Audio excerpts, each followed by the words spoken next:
Hey, good evening. It's Thursday evening, August 19th. The wind should be a little calmer tonight. We'll be able to talk out here on the deck, and you can see the moon in the background. And just the beauty of the dusk hours here, just right at sunset. It's just a wonderful thing to be able to talk and think of things of the glory of God right now when we're talking. It's a wonderful blessing for me, and hope it is for you too. I'm going to pick up again on the theme we talked about this morning about, how did we get to be who we are? How did you become you? And we talked about the way God works in our life, but this evening I want to zero in on that a little bit more. God is intimately involved in all of our lives, and it's mind-blowing how he can be involved with all the people on the planet that are his, bringing about what he wants and his purposes. But he is. If he couldn't do that, he wouldn't be God. If we don't have a God who's that big, we don't have a God that we should be serving. If our God is not that big, that he can care for all of his people in an intimate way, at the same time, he's not a God worth serving. He's just a limited God like we are. And I don't want a limited God. We have an unlimited God. And that's such a joy for us to hang on to. Okay, so God is involved in our lives, not in a passive way, but in an aggressive way. Joseph is a model where he tells his brothers, once he reveals himself to them in chapter 45, he tells them, look, all these things you did to me, it wasn't you that did them. God did them to bring about good things.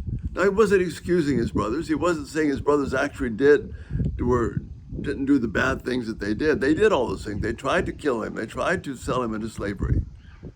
They deceived their father. That's all true. But underneath all of that, God is at work.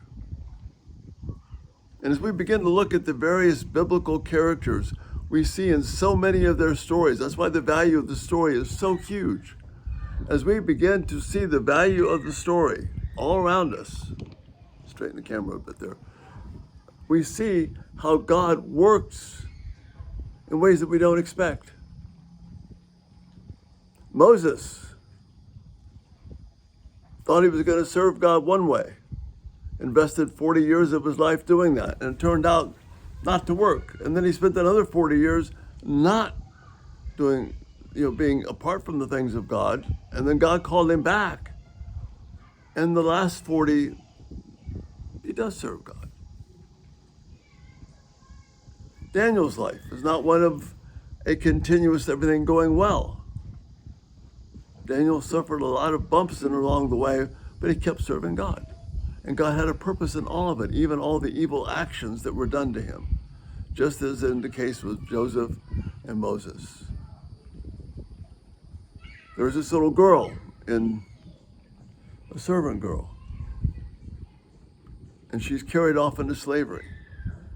We read about it in 2 Kings.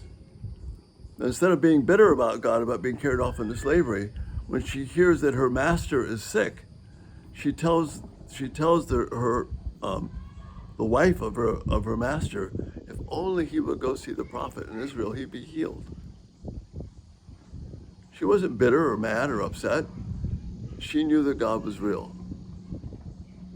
Mary trusted God, even though she endured public disgrace, because she knew God was at work in all of it.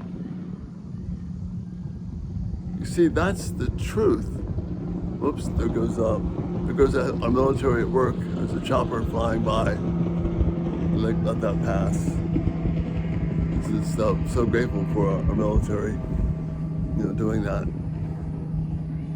Okay. Mary endures public disgrace because she wants to bring honor to God. And she knows that God's at work in her life. And you and I need that same kind of confidence. We could look back and see all the things in our life where bad things may have happened. Bad people may have happened.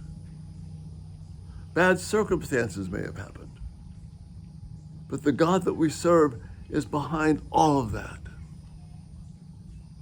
He's right there with us, bringing about things that bring honor and glory to him and will ultimately bless us.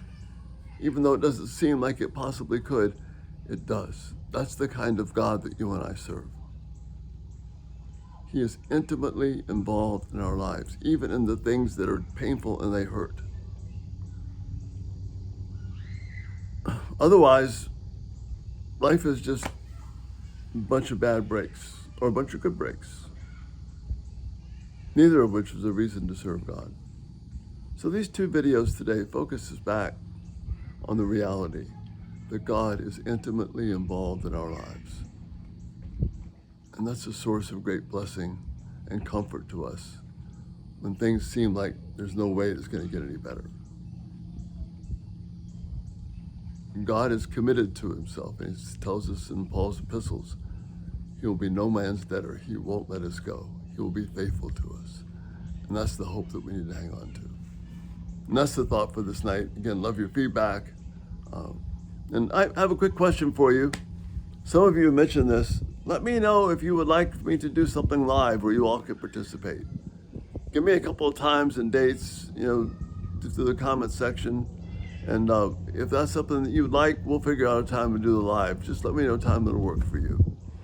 In the meantime, turn on the post notifications so you can, when you subscribe, and then check out our website, everydaytalk247.com.